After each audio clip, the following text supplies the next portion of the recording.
savez que le département du cadre de vie est un département très intégrateur, qui comprend des secteurs assez importants comme l'aménagement du territoire, le développement urbain, l'habitat, l'environnement et les eaux et forêts. Exactement. Et donc, ce qui concerne vraiment tout notre cadre de vie, à l'échelle de l'aménagement du territoire, c'est le défi de l'infrastructure.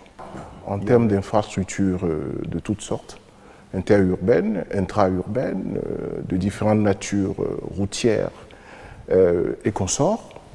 Et donc, c'est ce gap-là que nous avons adressé pour élaborer le projet. Il n'y avait pas de réflexion qui projetait sur l'avenir. Et donc, difficilement, les actions qui étaient des actions d'aménagement et de construction de la voirie, et de l'assainissement et des infrastructures en général, étaient des actions un peu parcellisées, au coup par coup, sans une cohérence globale. Dans le secteur de l'environnement, la résilience était pratiquement en lambeaux. Vous avez vu, par rapport à la protection côtière, c'était un désastre au niveau de Cotonou-Est. Par rapport à l'inondation, n'en parlons pas. C'est une vague de 2 séries d'inondations qui venaient vraiment plonger nos populations dans un drame inouï. Donc voilà un peu de façon sommaire. Et je ne veux pas aborder la question de la gouvernance, qui est une question fondamentale en matière de cadre de vie. Parce que qu'est-ce qui fait de la planification? Qu'est-ce qui fait de la mise en œuvre? Qu'est-ce qui construit l'infrastructure? Et ensuite l'institutionnel, qui pose les bases de la planification, de la gestion et donc de la maintenance. De manque sur plusieurs plans, en matière de planification, en matière d'infrastructure et en matière de gouvernance, que nous avons attaqué la mise en œuvre du programme d'action. Le maquette démontrait qu'il y avait des études sérieuses qui se faisaient. Avant de passer à la dimension réelle, grandeur nature comme on dit, je parlais tantôt d'ambition, de vision, de planification. C'est ça la maquette. Ça a beaucoup manqué dans ce pays pour aller sur le terrain sans planter les projets, sans perdre du temps, sans gaspiller de l'argent. Il faut passer par les maquettes. Vous savez, dans la vie d'un urbaniste, l'urbaniste est professionnellement formé pour ne pas cueillir les fruits de sa pensée, de son action, de son intérêt. Le fait même de ne pas voir ça n'est pas une frustration. On est convaincu que dans 50 ans, dans 100 ans, les résultats seront là. Et par rapport à la vision stratégique que le président de la République a conduite dans le secteur du cadre de vie, nous parlons aujourd'hui du projet asphaltage, mais je puis vous dire, pour la petite position que moi j'occupe aujourd'hui, que le projet asphaltage, c'est peut-être 10% de ce qu'on va commencer à voir à partir de maintenant, parce que tous les projets ont atteint un niveau de maturité, certains sont en appel d'offres, d'autres sont déjà passés, des contrats sont signés, les chantiers démarrent. Et à partir de maintenant, jusqu'à plusieurs mois devant nous, ça va être vraiment l'émergence, la visibilité au niveau des différents projets. Vous savez, le projet asphaltage est un projet, pour parler techniquement, est un projet d'aménagement urbain et d'assainissement. Aménagement de la voirie et aménagement des réseaux d'assainissement pour canaliser tout ce qui est inondation et tout ça. Mais ce que le projet asphaltage, c'est un nom. Vous savez bien que l'asphalte est différent du goudron, mais c'est pour stigmatiser la qualité où nous voulons porter l'aménagement urbain désormais et le cadre de vie que nous avons saisi au bon un mot que le chef de l'État a utilisé pendant une réunion pour dire notre projet va s'appeler projet asphaltage.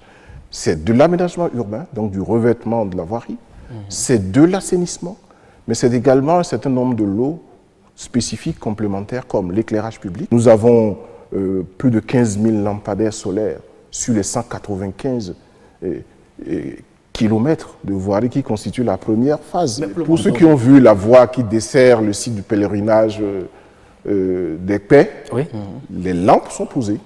Déjà, donc, tous les voies qui sont asphaltées aujourd'hui vont recevoir de l'éclairage public solaire. Il n'y a pas une seule voie asphaltée du projet asphaltage qui ne va pas recevoir l'éclairage public, l'espace vert, donc les alignements d'arbres, les équipements de sécurité, c'est-à-dire l'équipement des carrefours en feu tricolore, en signalétique verticale et horizontale sur la chaussée, en barrière de carrefour pour protéger les gens et surtout en panneaux d'information des populations. Tout ça sera réglementés. Et enfin, le dernier lot, c'est le lot sur le milieu urbain qui concerne également les banquettes et les poubelles dans les zones où il y a des délaissés de voirie qui permettent de faire ces aménagements-là. Donc, le projet asphaltage, c'est de la voirie, c'est de l'assainissement et c'est tout l'agrément en termes d'éclairage, d'espace vert, de sécurité et de mobilier urbain. C'est un projet qui adresse de façon globale le cadre de vie. Cela consiste à rénover, réhabiliter nos axes urbains qui aujourd'hui sont dans un état délabré. Outre les travaux de bitumage, nous avons aussi des travaux de pavage, des travaux de collecteurs, donc collecteurs d'eau pluviale. Et au-delà de ces travaux que nous appelons généralement VRD, voirie, réseaux divers, nous avons de l'aménagement de façade à façade. On a catégorisé les routes en 3 types. Les routes primaires, qui sont les routes 2x2 voies, partout où l'emprise permet d'avoir cette largeur de chaussée. Les routes secondaires, c'est les routes où c'est bitumé toujours, mais ce n'est pas 12 voies, une licence. Et les routes tertiaires, c'est les routes où on fait que du pavé, parce que la largeur entre riverain et riverain n'est que de 15 mètres, donc on ne peut pas avoir des grandes routes bitumées. Le quartier est vraiment inondé. Mais maintenant, bon, je suis en train de constater que ça va mieux.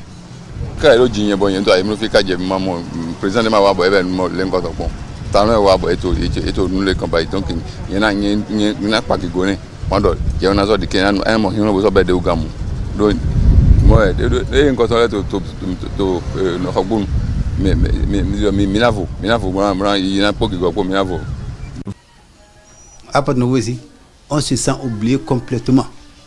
Plus de 60 ans que moi je suis né, on n'a jamais vu ça. Beaucoup de personnalités viennent ici, dans le palais, mais la voix, ils voient la voix, rien ne fait. Mais Dieu merci, le président Talon n'a jamais mis pied ici, mais il s'est rappelé de nous. Et on le remercie beaucoup et on lui souhaite longue vie. Vous voyez la voix qui passe, l'avant là, devant mon palais.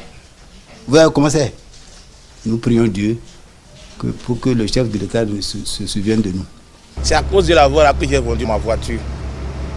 Et quand ils ont commencé par poser les pavés sur lesquels je suis présentement là, c'est avant-hier que j'ai acheté une autre voiture.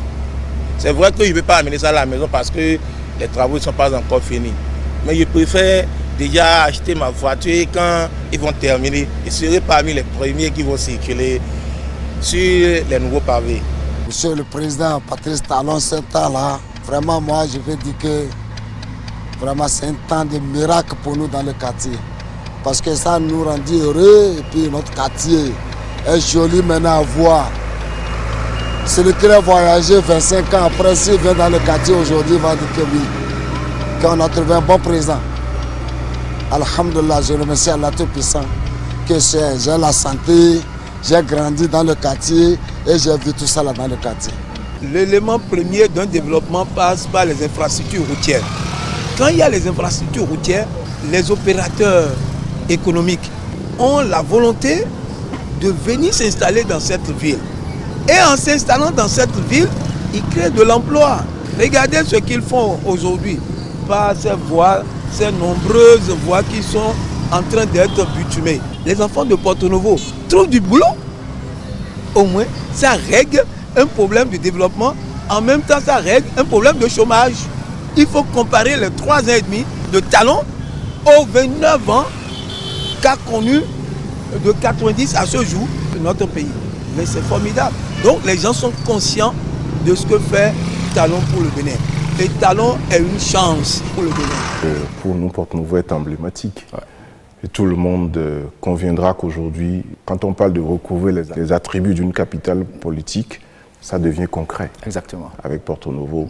Mais cette transformation, comme vous le dites, se passe dans 9 villes du Bénin. Ouais.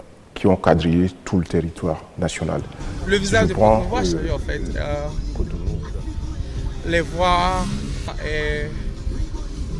c'est fluide actuellement. La congestion est moins. Concernant l'île, un fille bien, même il doit supposer qu'elle vit mes filles. pile le do akpa kaka yi ko gbonu yen gbe no gbon fun le nu job yen ton de yen no ho apparemment do gbon le si côté o ye wa son eton pendant 4 ans les meilleurs le globe bien président Taon Bobo pendant 4 ans ton minimum et le président mon quand on go bon fils depuis 1960 to le son le to na go petit Paris aussi cocotier kaka so rêve kaka so lo 4 games fi bidon ali béni on bi vraiment je remercie le président parce qu'il a beaucoup fait pour nous.